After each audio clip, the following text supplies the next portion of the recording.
Today we're going to be investigating the effect of different context length and context window sizes for AnimateDiff.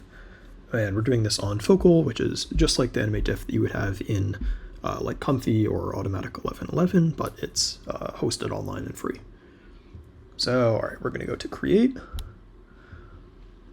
and we're going to be basing this project off of a clip of a girl dancing. So here it is. It's pretty normal, not too exciting. All right, and then for the model, we're going to be using Magic Mix 7. And for the text prompts, I'm just going to copy over these two that I've been using so far. All right, perfect. One thing that I notice here is there's a bit of space on the side that's not being occupied. So I'm actually going to go into Edit, and then Masking, and then I'm just going to mask out the dancer so that she takes up more of the frame. Alright, so that honestly looks pretty solid, so we'll click Extrapolate.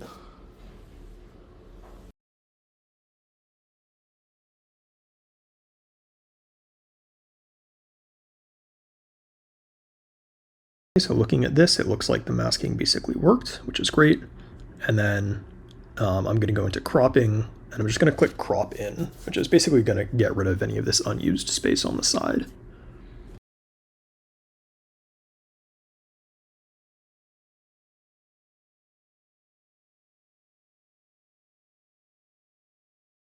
All right, perfect. So this step is not critical. You could just as well sort of use this directly, but I do it just to make sure that my subject takes up the largest part of the frame possible. So now I'm going to go back to synthesize, and in my control nets, I'm going to choose this thing that I just made as my reference, and I'm happy to stick with process. Why don't we do every second frame just to sort of speed stuff up a bit?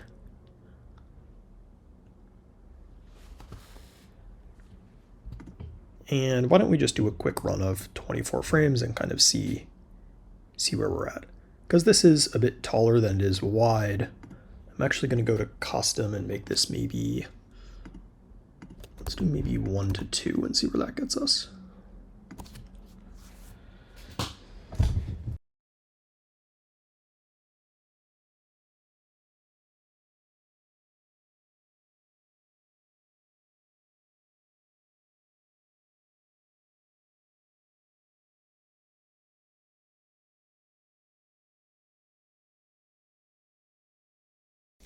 Okay, so now that we have some solid baseline settings, what we're going to do is do a bunch of experiments with different context window and context overlap. So I'm going to start with a short context window and a short overlap. And then while these run, I'm just going to rename them so we remember this is 8 context / 2 overlap. All right, then we'll do 8 context and 6 overlap.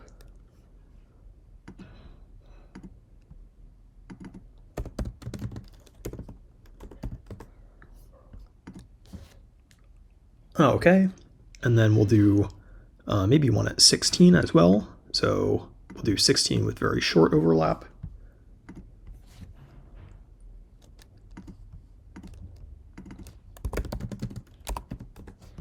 And also 16 with very long overlap.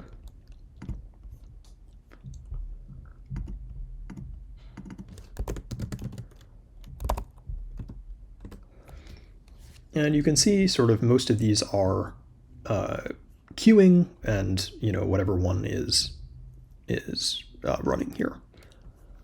All right, so we did 16. Now I guess we'll do 32. So this is as long as you can go, and we'll see the 2 overlap case again. This is 32 context / 2 overlap.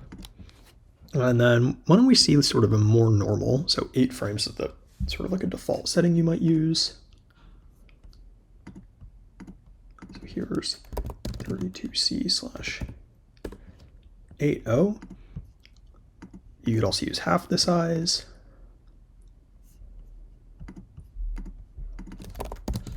32/16, or you could use 3/4 again.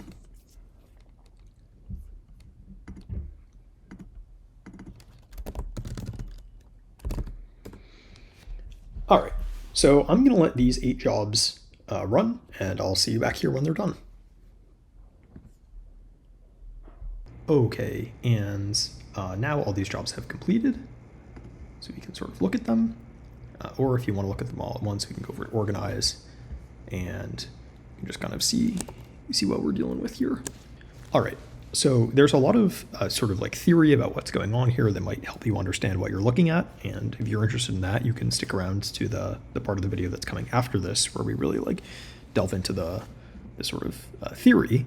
But I think the most important things to notice here are, one, for these runs with only 8 context, you do see these like really weird artifacts kind of coming and going, and you don't see that at all with, for example, the 32 context generations.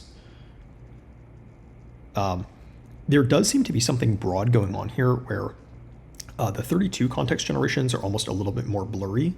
Like the videos are a little bit softer, the backgrounds are a little bit softer, they're sort of less volatile, there's less stuff going on, whereas the short generations, for some reason, seem to have like lots of other structure. And we actually also see this phenomenon with like other places in Stable Diffusion where we're sort of doing attention over more frames. Like if you've ever used like reference control nets with more than one reference, you might recognize this. The more references you have, kind of the more normal and like uninspiring your generations are going to be. Another important thing to recognize here is if you look at how much time these take, as expected, you know, if you don't know why, you can watch sort of the theory part of the video, but the ones where the overlap is a huge portion of the context take, you know, 2 to 3 times as long as the ones that have relatively small overlap compared to context. But you'll notice it's not like the fraction that matters, it's the absolute number of the difference between these two things, basically. So here, each generation makes 24 new frames, so it takes this long. Here they each make 30 new frames. You know, it turns out that you have to generate 100 frames, you have to do 4 of both of these. But like here, each new generation only makes 8 new frames, so you have to do 12 runs, and this just takes way longer. You know, likewise, like, you know, this one where each generation only makes 2 new frames takes absolutely forever. So that's definitely a thing to be aware of. You know, if, for example, you think that 32/8 and 32/24 are roughly the same, you should always do 32/8 because it's way faster. All right, aside from that, let's sort of look at which of these we're most happy with the consistency of. It looks like, you know, if you're okay with sort of the blandness of the 32s, these do all seem to be more consistent than even, for example, the 16s, at least to my eye. Do we see much difference between the 32/8 and the 32/24?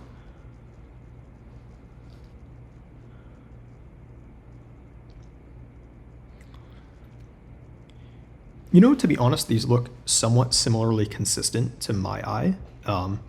You'll sort of remember that for 32/8, we only have to do, or I guess if you watch the theory part of the video, you'll understand.